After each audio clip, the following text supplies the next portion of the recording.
ইউনূসের বিরুদ্ধে আপনার আদেশের বিরুদ্ধে যে সাজা স্থগিত করেছিল তার বিরুদ্ধে আমরা যে রিভিশন করেছি গত এপ্রিল মাসে যে রায়টা হয়েছে তার আজকে রায় প্রকাশিত হয়েছে। সেই রায়ের আমরা জাবেদা কপি আজকে বিকালে নিয়ে কালকে দাখিল করব, কারণ পূর্ববর্তী লেবার অ্যাপিলেট ট্রাইব্যুনালের আদেশ ছিল রায় হাইকোর্টের রায় পাওয়া সাপেক্ষে আপিল শুনানি হবে। আমরা হাইকোর্টের রায়টা পেয়েছি। আমরা কালকেই আপিল শুনানির জন্য হাইকোর্টের রায় দাখিল করে চেষ্টা করব যেন কালকেই শুনানি শুরু হয়। এবং হাইকোর্টের রায়ে অর্ডারিং পোর্শনে বলে দিয়েছে এই চেয়ারম্যান লেবার অ্যাপিলেট কোর্টকে অ্যাজ ফার অ্যাজ পসিবল যত তাড়াতাড়ি সম্ভব অন মেরিটে আপিলটা নিষ্পত্তি করার জন্য। এই জাজমেন্টের মধ্যে কথা হলো সাজা কখনো স্থগিত হয় না, যেটা অন্যায়ভাবে লেবার অ্যাপিলেট ট্রাইব্যুনাল সেখানে সাজা স্থগিত করে দিয়েছেন, সেই সাজা কখনো স্থগিত হয় না। আরও অনেক পর্যবেক্ষণ দিয়েছেন যেটা ভবিষ্যতে আমাদের কোনো মামলার ক্ষেত্রে হয়তো বা কাজে লাগবে।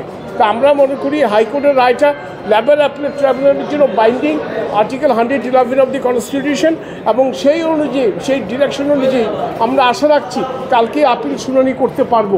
আমরা দীর্ঘদিন অপেক্ষা করেছিলাম, ওনারা চাচ্ছে যত লেন্থি সময় যায়, যেমন উনি দেখালেন একটা আপনার কোর্ট ফিস, ওনারা কোর্ট ফিস দেখালেন, ওনারা আপিলে যাবেন। আপিলে যাওয়ার জন্য আপনাদেরকে কে প্রতিবন্ধকতা করেছে? যখন রায় হয়েছে তার পরদিনই কিন্তু যাওয়া যায়, কিন্তু ওনারা যাননি।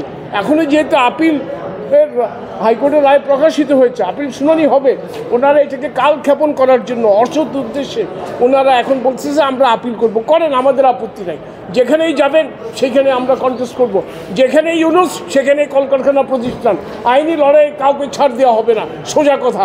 কাজেই আপনি যত কথাই বলেন আইনি লড়াই আমরা চালিয়ে যাব, এবং আমরা কালকেই আপিল শুনানির জন্য প্রস্তুতি নিচ্ছি।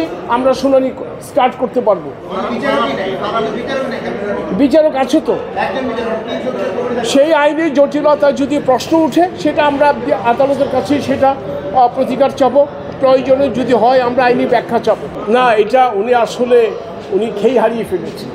দুদক পিছনের দরজা দিয়ে কিছু হলেই দুদক। আরে ভাই, এটা তো দুদকের মামলা না, এটা কলকারখানা প্রতিষ্ঠানের মামলা। দুদকের মামলা সাক্ষ্যের জন্য দিন আছে, ওনার বিরুদ্ধে অভিযোগ গঠন হয়েছে অর্থ পাচার মামলায়। সেই অর্থ পাচার মামলা আপনি সাক্ষী দিয়ে কন্টেস্ট করে বেরিয়ে আসুন, আপনি আইনি যুক্তি দিয়ে সাক্ষ্য দিয়ে খালাস হয়ে আসুন। পেছনের দরজায় দুদক কেন? দুদক যা করেছে প্রকাশ্য করেছি, দিবালোকের মধ্যে করেছে, কাজেই সেটা আপনি ফেস করুন।